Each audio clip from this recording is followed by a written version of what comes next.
നമസ്കാരം. മലയാണ്മ വിഷൻ്റെ പുതിയൊരു വീഡിയോയിലേക്ക് നിങ്ങൾക്ക് ഏവർക്കും സ്വാഗതം. കുറേ കാലമായിട്ട് ഒരു അനക്കവും ഇല്ലെന്ന് ഓർത്തുകൊണ്ടിരിക്കുകയായിരുന്നു അല്ലേ? കുറച്ച് തിരക്കുകളൊക്കെ ആയിപ്പോയി.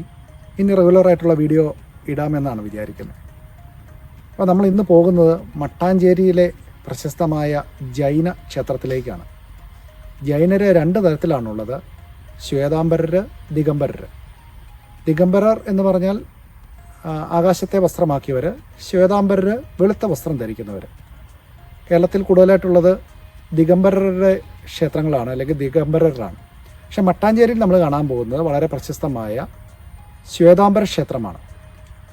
ഈ ക്ഷേത്രത്തെയും അവിടുത്തെ കസ്റ്റങ്ങളെയും ഒക്കെയാണ് നിങ്ങളിനി കാണാൻ പോകുന്നത്.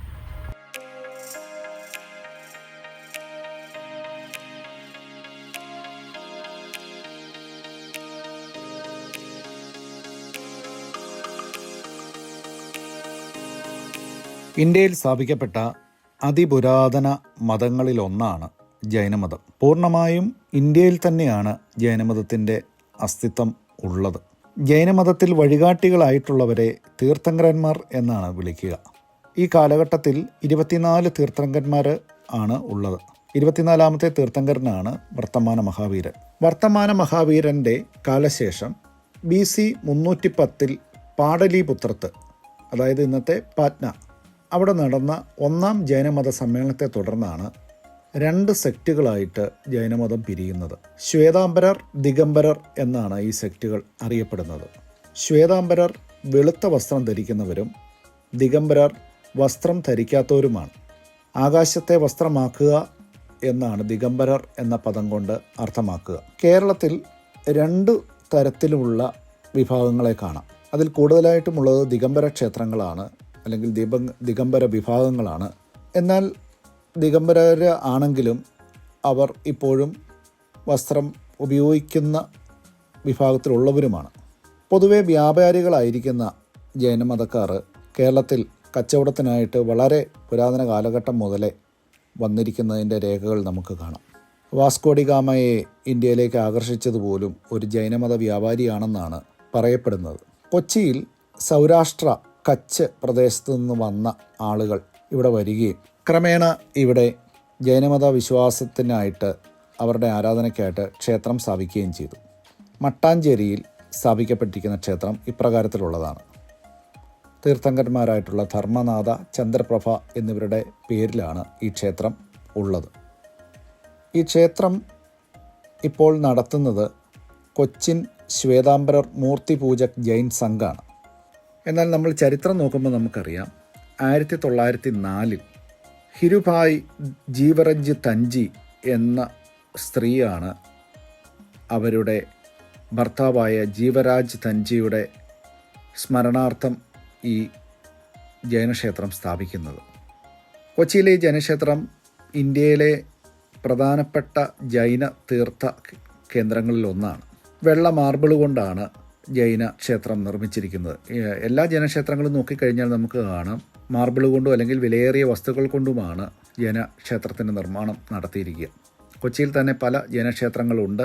അവയുടെ വീഡിയോകൾ തുടർന്നുള്ള ദിവസങ്ങളിൽ നിങ്ങൾക്ക് ഈ ചാനലിലൂടെ ലഭ്യമാവുകയും ചെയ്യും. ഈ തൂണുകളിൽ കൊത്തുപണിയും വിഗ്രഹങ്ങളും രൂപങ്ങളുമൊക്കെ കൊത്തിവെക്കുക ജൈനക്ഷേത്രങ്ങളുടെ ഒരു പ്രത്യേകതയാണ്. പൊതുവെ മാരു ഗുർജര ശില്പവിദ്യ എന്നാണ് ഇത്തരം രീതിക്ക് പറയുക, അല്ലെങ്കിൽ ഇതൊരു പാരമ്പര്യ ചാലൂക്യ വാസ്തുശില്പ രീതിയാണ്. അതിൻ്റെയൊക്കെ ഒരു രീതിയിലാണ് കൊച്ചിയിലെ ജൈനക്ഷേത്രം പണിതിരിക്കുന്നത്. ശരിക്കും മാരു ഗുർജര ശില്പവിദ്യ വടക്കേ ഇന്ത്യയിലെ പ്രധാനപ്പെട്ട ശില്പവിദ്യ രീതികളിലൊന്നാണ്.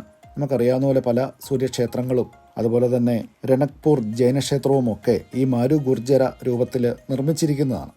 വ്യാപാരികൾ ആയതിനാൽ വളരെ സമ്പന്നരായിട്ടുള്ള ജൈന മതസ്ഥർ അവരുടെ ദേവാലയങ്ങൾ വളരെ മനോഹരമായിട്ടുള്ള രീതിയിലാണ് നിർമ്മാണം നടത്തിയിട്ടുള്ളത്.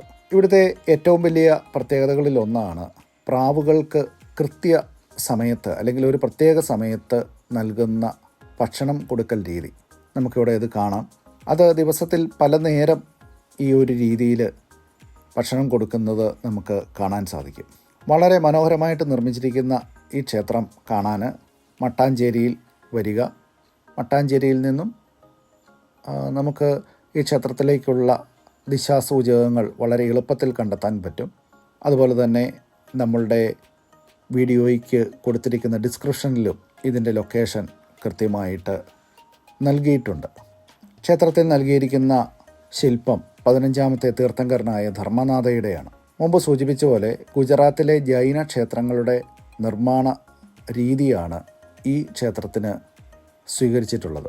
കേരളത്തിൻ്റെ വൈവിധ്യം ജൈനമതത്തിലൂടെ പ്രകടമാകുന്ന ഒരു ക്ഷേത്രവും കൂടിയാണിത്. കേരളത്തിൽ എല്ലാ തരത്തിലുമുള്ള മതവിഭാഗങ്ങളുടെ ക്ഷേത്രമുണ്ട് എന്നുള്ളത് വളരെ അത്ഭുതപ്പെടുത്തുന്ന ഒരു വസ്തുതയാണ്.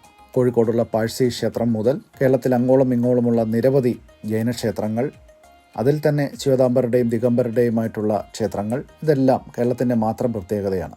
വരും ദിവസങ്ങളിൽ കൊച്ചിയിലും വയനാട്ടിലുമുള്ള ജൈനക്ഷേത്രങ്ങളുടെ വിശദ വീഡിയോകൾ നിങ്ങൾക്ക് ഈ ചാനലിലൂടെ ലഭ്യമാണ്. മട്ടാഞ്ചേരിയിലെ ഈ ശ്വേതാംബര ക്ഷേത്രത്തെക്കുറിച്ചുള്ള വീഡിയോ നിങ്ങൾക്ക് ഇഷ്ടമായെന്ന് വിചാരിക്കുന്നു. വീണ്ടും നല്ല വീഡിയോകളുമായി നിങ്ങളുടെ മുമ്പിൽ വരുന്നത് വരെ ബൈ.